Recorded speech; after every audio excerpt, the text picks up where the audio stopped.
تعالی علیہ وآلہ وآلہ وسلم۔ شاخ آسمان میں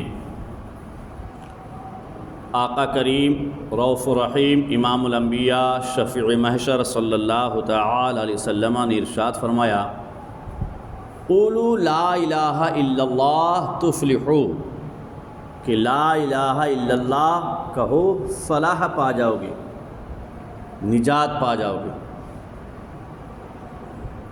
کلمہ طیبہ ایک بہت بڑی نعمت ہے مومنین کے لیے، بہت بڑی نعمت ہے۔ اس کلمہ کا ورد انسان جس قدر کثرت سے کرے گا وہ جنت میں ایک پیڑ لگائے گا، اور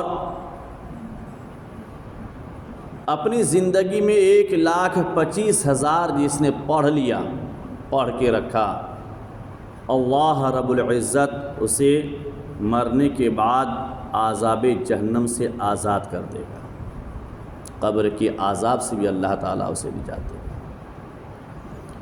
حدیث پاک میں آتا ہے، حضرت ابن عباس رضی اللہ تعالیٰ عنہ فرماتے ہیں کہ کلمہ طیبہ سے مراد لا الہ الا اللہ کی شہادت ہے۔ شہادت گواہی دینا کہ نہیں ہے کوئی معبود سوائے ایک خدا کی۔ بندہ جس قدر ضرب لگائے گا لا الہ الا اللہ، لا الہ الا اللہ، لا الہ الا اللہ، اس کلمہ کے ضرب سے، ورد سے دل تازہ ہوتا ہے، ایمان میں تازگی پیدا ہوتی ہے، حب الہی بستا ہے، محبت خدا دل میں راسخ ہوتا ہے۔ پاکیزہ درخت مومن کی طرح ہے، اس کی جڑ مضبوط ہے، یعنی مومن کے دل میں لا الہ الا اللہ جمع ہوا ہے۔ ہر مومن سمجھتا اور اس کو یقین کامل ہے کہ ایک خدا کے علاوہ کوئی خدا نہیں ہے، ایک معبود برحق کے سوا کوئی خدا نہیں، کوئی معبود نہیں، کوئی اللہ نہیں، اللہ ایک ہے۔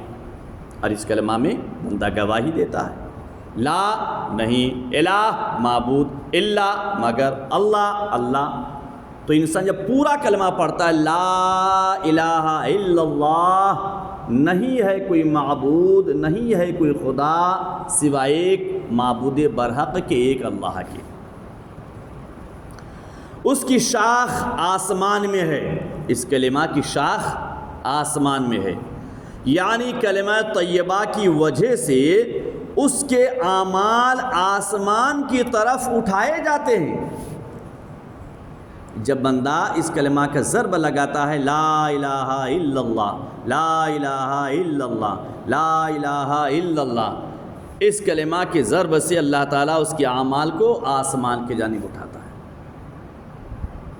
پوری دنیا سو رہی ہو اور رات کے تاریخے میں انسان اٹھ کر اگر اکیلے میں ضرب لگائے لا الہ الا اللہ، لا الہ الا اللہ، لا الہ الا اللہ، دل صاف ہوتا ہے، دل صاف ہوتا ہے، اللہ کی محبت اس میں راسخ ہوتی ہے، اور اللہ تعالیٰ اس کو بلندی عطا فرماتا ہے، اس کے مقام کو عروج دیتا ہے، مرتبہ کو عروج دیتا ہے، اس کا ایمان مضبوط ہوتا ہے، اللہ سے اس کی انتہا محبت بڑھتی ہے۔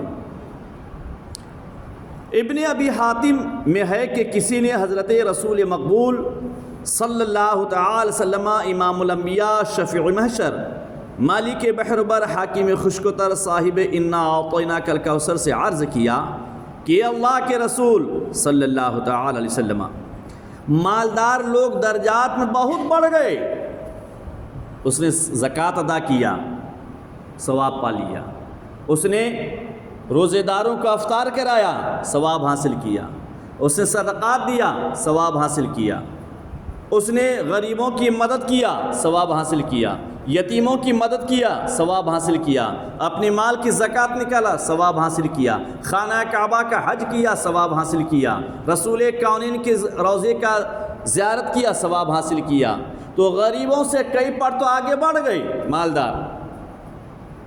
جب صحابہ کرام آقا کریم رؤوف الرحیم سے یہ رسول کونین کے سامنے یہ اس بات کو رکھا اور پیش کیا، تو آقا کریم نے کیا فرمایا؟ تو اس پر آقا کریم رؤوف الرحیم امام الانبیاء تاجدار کون و مکان مالک اینواں شفیع مجرمہ سراج السالکین مصباح المقربین نے ارشاد فرمایا کہ یاد رکھو، اگر تمام دنیا کی چیزیں انبار لگا دو، دولتوں کا انبار لگا دو، سونا چاندی ہیرے جواہرات، اور تمہارے پاس جتنی بھی دولتیں ہیں ان تمام دولت کو اکٹھا کر کے اس کا انبار لگا دو، تو بھی وہ آسمان تک پہنچ نہیں سکتے، تو بھی آسمان تک پہنچ نہیں سکتے۔ تجھے ایک ایسا عمل بتاتا ہوں، ایک ایسا عمل دوں، ایک ایسا عمل بتاؤں، ایک ایسا راستہ بتاؤں نیکی کمانے کا، ثواب حاصل کرنے کا، اجر کمانے کا۔ تمہیں ایک بہترین وظیفہ بتا رہا ہوں، ایک بہترین تمہیں نسخہ میں دیتا ہوں۔ وہ نسخہ کیا ہے؟ جس نسخے کی جڑ مضبوط اور جس کی شاخیں آسمان میں ہے۔ تو صحابہ کرام نے پوچھا یا رسول اللہ وہ کون سا ہے؟ بتا دیں، رہنمائی فرمائیں۔ میرے عزیزو، اللہ سے اپنے رشتہ کو مضبوط کیجیے، گناہوں سے دور ہو جائیے، خطاؤں سے دور ہو جائیے، اور گنہگار لوگوں کے قریب بھی مت جائیے۔ کیوں؟ آپ عطر والے کے پاس بیٹھیے گا تو اگر آپ نے عطر نہیں بھی خریدا تو آپ کو خوشبو ضرور مل جائے گا، ملے گا نا؟ خوشبو ملے گا، آپ کا جسم مہک جائے گا۔ تو عطر والے سے دوستی کیجیے گا تو خوشبو حاصل ہوگا، عطر والے سے دوستی کیجیے گا تو آپ کو عطر نہیں صحیح لیکن اس کی خوشبو ضرور ملے گی۔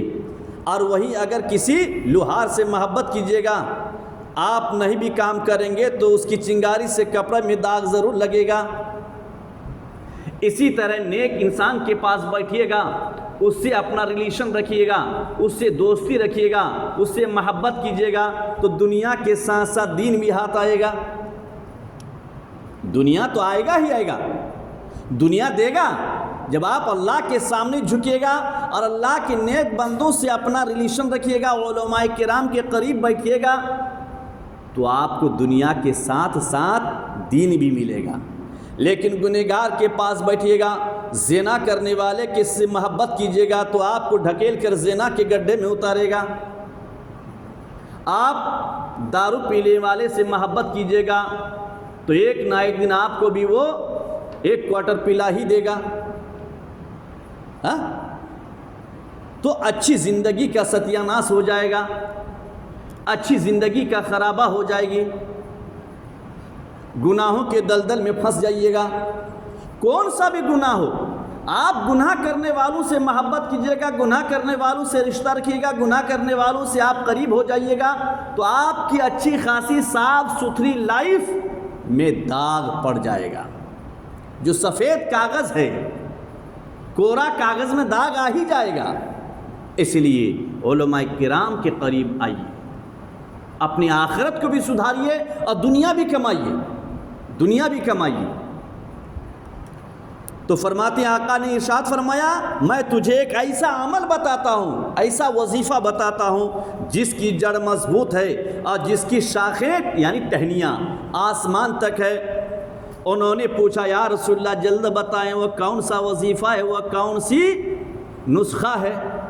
آقا کریم مصطفیٰ جان رحمت، امام الانبیاء، مالک بحر و بر، حاکم خشکتر، صاحب انا اعطیناک الکوثر، اللہ کے حبیب، دونوں عالم کے طبیب، رب کے محبوب، ہادی کل، ختم الرسل، مولائے کل، مکی سردار نے ارشاد فرمایا، لا الہ الا اللہ اللہ اکبر و سبحان اللہ والحمد للہ۔ اس کو پڑھا کریں، اس کو پڑھا کریں، لا الہ الا اللہ اللہ اکبر وسبحان اللہ والحمد للہ، اس کو پڑھا کریں۔ اس کی جڑ مضبوط ہے، اس قدر مضبوط ہے، اس قدر مضبوط ہے کہ دنیا کی آندھی اس کو ہلا نہیں سکتی۔ کیا مطلب؟ کہ جب انسان اس وظیفہ کو ورد کرے گا، اپنے عمل میں رکھے گا، ورد کرے گا، تو کوئی دنیا کی طاقت نہیں، دشمنوں کے بازو میں طاقت نہیں، اعداء کے بازو میں طاقت نہیں کہ آپ کو گرا دے، کسی کے بازو میں طاقت نہیں کہ آپ کے سفید کاغذ میں داغ لگا دے، کوئی ہاتھ دھو کر نہیں بلکہ نہا دھو کر بھی آپ کے پیچھے پڑ جائے گا تو کچھ نہیں کر سکتا، چونکہ آپ کے ساتھ اللہ کی مدد ہے، اللہ کی مدد ہے۔ اس کو آپ یاد کر لیں، لا الہ الا اللہ، اللہ اکبر، وسبحان اللہ والحمد للہ۔ ہر نماز کے بعد 100 بار پڑھیں، سنت پڑھنے کے بعد فرض پڑھنے سے پہلے۔ سنت پڑھ کے بیٹھتے ہیں نا، تو سنت پڑھنے کے بعد اور فرض پڑھنے سے پہلے 100 بار، زیادہ نہیں 100 بار، اور 100 بار پڑھنے میں 5 منٹ، بہت زور ہوگا تو 10 منٹ، اتنا ہی لگے گا۔ لیکن دولت کس قدر ہاتھ آ جائے گی، کتنی بڑی دولت ہاتھ آ جائے گی، دنیا کی دشمنوں کی، آپ کی دشمنوں کی، جو ہمیشہ رات و دن آپ کو گرانے کے چکر میں ہے، آپ کو پھنسانے کے چکر میں ہے، آپ کو برباد کرنے کے چکر میں رہتے ہیں، آپ کا بال بیکار نہیں کر پائے گا، نہیں کر سکتا۔ کیوں؟ کہ اس کلمہ کے ورد سے کوئی اور نہیں، دنیا کے لوگوں کو راضی نہیں کرنا ہے، بلکہ دنیا کے لوگوں کو جس نے پیدا کیا اس رب کو راضی کرنا ہے۔ جب وہ رب راضی تو دنیا کے سب راضی، کوئی مل کے آپ کا بال بیکار نہیں کر سکتا۔ آقا نے فرمایا پڑھو لا الہ الا اللہ، اللہ اکبر، وسبحان اللہ والحمد للہ، اس کو پڑھا کریں۔ ہر فرض نماز کے بعد 10 بار کہہ لیا کرو، کم سے کم 10 بار کہہ لیا کرو۔ جس کی اصل مضبوط ہے اور جس کی فرع آسمان میں، یعنی جڑ آسمان میں ہے۔ اللہ تبارک تعالیٰ کی بارگاہ میں دعا کیجیے، اور ہمیشہ رب کے بارگاہ میں ہاتھ اٹھا کے دعا کیجیے، مولا مجھ کو ہمیشہ صحیح راستے پہ قائم رکھ، نیک راستے پہ۔ اللہم صلی علی سیدنا شفیعنا حبیبنا مولانا محمد بارک وسلم، صلاۃ و سلام علیک رسول اللہ الہ العالمین۔ مولا تعالیٰ جتنی بھی تیرے بندے نماز عشاء میں حاضر آئے، ان کی حاضری کو قبول فرما، نمازوں کو، قیام کو، رکوع کو، سجدوں کو، تسبیح و تحلیل کو قبول فرما، اور بار الہ علم کی مجلس میں بیٹھے، درس حدیث رسول میں بیٹھے، مولا ان کا بیٹھنا سننا قبول فرما، اور اس کی برکت سے ان سبوں کی زندگی سے، ان کے بال بچوں کی زندگی سے، گھر و بار سے، کاروبار سے، تجارت سے، ہر طرح کی پریشانیاں، آفاتیں، بلائیں، بیماریاں، مصائب و آلام کو دور فرما کر مولا ان کی زندگی میں خوشحالی عطا فرما، کاروبار میں، تجارت میں، روزی روزگار میں، گھر و بار میں خیر و برکتیں عطا فرما، ان کی عمر میں برکتیں عطا فرما، مولا تعالیٰ کریمہ شاہ امن و امان، چین و سکون کی زندگی نصیب فرما۔ وصلی اللہ تعالیٰ علی خیر خلقہ ونور عرشہ محمد وآلہ وصحبہ اجمعین برحمتک یا ارحم الراحمین۔